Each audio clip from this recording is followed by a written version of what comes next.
When I was a kid, I loved collecting cards. I loved collecting sports memorabilia of all kinds. Autographs, baseballs, you name it. Something I always looked forward to was when my dad would take me to the card show. You'd wander around and gawk at all the cool stuff that you couldn't afford, pick up a couple of cards that you could afford, and then if you were lucky, before you left, you'd get to meet either a current or former player and get an autograph, because they always had people there signing autographs. Collecting was huge for me from about age 8 to 14, and then I just kind of forgot about it. Put it on the back burner, the stuff got locked away in boxes at my parents' house and just sat there. Until a couple of years ago, when I was 40 and my son, who was 8, started to take an interest in collecting himself. So I knew we had to do one thing. We had to go to a card show. It was in August of 2022. That card show, I later learned, is the same card show that my dad used to take me to when I was a kid. Every month, without fail, since 1976. This card show has been put on by a small local company called St. Louis Sports Collectors, which since the year 2000 has been owned and operated by a guy named Dave Jackson. One thing I'm proud to say is that it's the longest continually operating show in the country.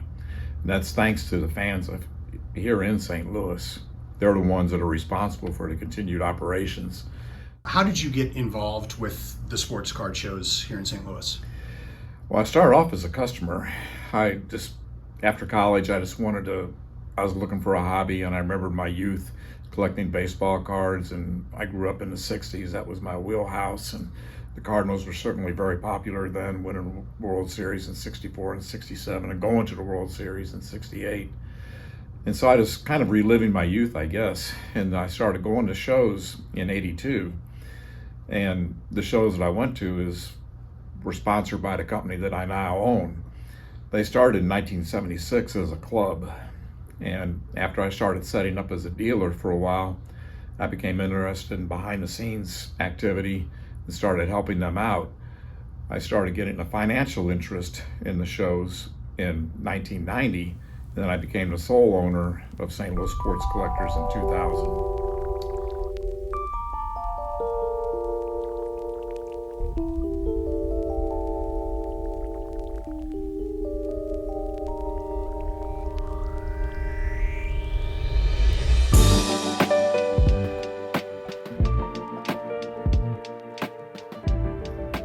I've been to many of these shows over the last 35 years, and something I notice is anytime you walk in, you see a lot of familiar faces behind the vendor tables. Tell me about some of the relationships that you've got with these guys that are here, showing up to your monthly show for 30 plus years.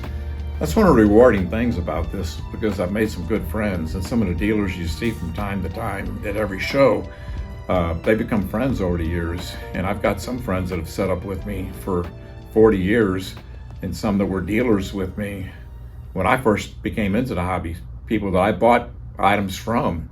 And it's really rewarding seeing all those friendly faces and everybody coming in, and you build some really good relationships. Even though the show happens in the same room, month after month, with a lot of the same vendors coming back time and time again, every show is completely unique, with different items out on those tables for you to look at. Between shows, all of these vendors spend their time scouring the earth, scouring the internet for new items, rare collectibles, and memorabilia that hasn't seen the light of day in ages. So when us customers get there, a lot of what we're seeing on those tables is like show and tell. It's a way for those dealers to show off their latest trophies, their most recent interesting and exciting acquisitions, which, for a price, can become yours. It's a nostalgia-based treasure hunt. And probably some of the coolest cards we got here are this Ty Cobb 1909 silk. This is an S74 silk Ty Cobb. Very rare. You don't see them too often. Silks were made alongside the T205 design with cigarette cards. So that's one of the cool ones. And then a lot of people really like the modern Bill Ripken F-face card, as you like to see. That's an actual autograph. That's a 10-10. So the autograph's a 10 and the card is a 10. So that's pretty cool. There's only 35 of those that he signed that came out to be 10-10s. So those are two really cool cards we have. Really cool. No, Ricky.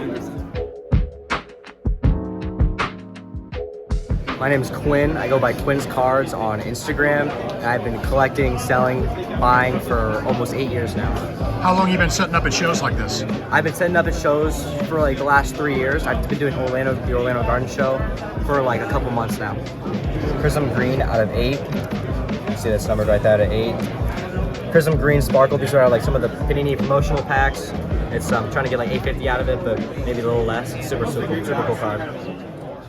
This Willie Mays over here from 1953 is a very expensive card. My name's Rich Brewer, and I've been doing this as a hobby since 1980. Okay. And I've been here with Dave Jackson since he started. Basically, even the other place at Two Hearts, when he was down there, I was there when he started that too, and even before he had that. So I've just been doing it a long time. It's great. It's a great hobby. I love it. These were cigarettes that they came in. They came in these packs of cigarettes. Everything was Turkish tobacco. So it's Mecca. These were Hassan. And they just, it was a real popular thing when the tobacco packs back then. So pretty neat. My name's Jason Schwartz. I've been doing Dave's show since whenever it was at Two Hearts. So that's been a while. The guy who is the keeper of the Stanley Cup, his name's Phil Pritchard. I've actually met him several times. This is a pair of gloves for the cup that he autographed. I think it was the last time I saw him when he was here giving a talk after the Blues won. The card and memorabilia hobby is a way for anyone to become a treasure hunter. For some attendees, it's an autograph they're after, or the chance to shake hands with one of their childhood heroes.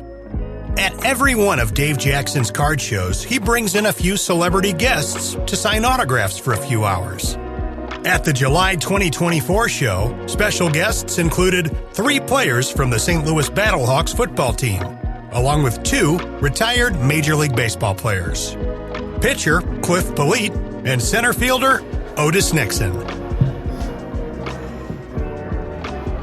Cliff Polite is a local guy who was drafted by the St. Louis Cardinals in 1995. He spent time playing for the Cardinals, the Philadelphia Phillies, the Toronto Blue Jays, and the Chicago White Sox, where he'd win a World Series ring in 2005. Otis Nixon's career spanned from 1983 to 1999. Over his 17 seasons in the majors, he played for the New York Yankees, the Cleveland Indians, the Montreal Expos, the Atlanta Braves, the Boston Red Sox, the Texas Rangers, the Toronto Blue Jays, the Los Angeles Dodgers, and the Minnesota Twins. In 1991, while playing for the Atlanta Braves, Otis stole 72 bases. He once stole 6 bases in the same game. But the big thing with Otis is that he has the distinct honor of having stolen more bases in the 1990s than any other major league player. So I came up with St. Louis, got traded to Philly, spent 3 years there, and went to Toronto for 2. I was on the last party. And then last 3 was Chicago. Oh, you finished up in Chicago, not Toronto. Who was the manager in Toronto. I had Buck for 2 weeks. Buck? And then Martinez. Oh, you played for Buck Martinez? He's great. I like the 2 weeks. And then they fired him. So what's your name? Gabe Meyer, And how many Otis Nixon cards did you bring today to get signed? 29. 29, and you got them all signed? Yes. Now, when you bring over 20 cards to get signed, are you gonna try to sell these, or is this personal collection? Both. Both. Because you can use them to trade.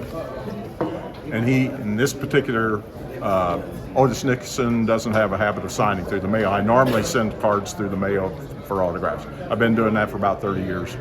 So if you want Otis, you got to find him in person or trade with somebody. Or else somebody's doing a private signing with him. Yes. I like being the conduit to enable the fan to meet their idol or meet somebody that they grew up watching.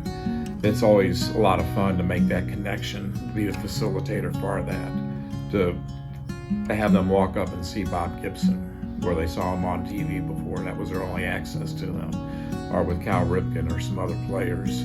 Just seeing the fans and the player make that connection, that's very gratifying. The thing that keeps me going from show to show is the fact that I really enjoy the hobby.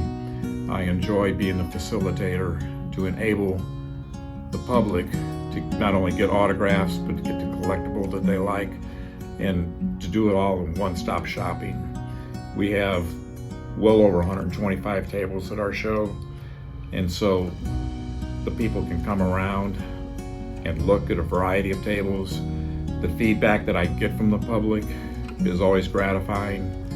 We've been told that we have one of the best shows in the country. And then from a personal level, I've got a project management background, and each show is a project, and it's gratifying seeing everything fall into place.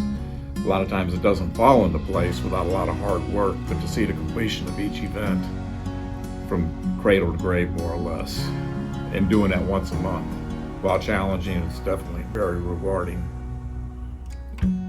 It doesn't matter if you've been collecting for 6 decades or 6 days. The nostalgia you'll encounter at a card show is gonna put a big smile on your face. And that's really what it's all about.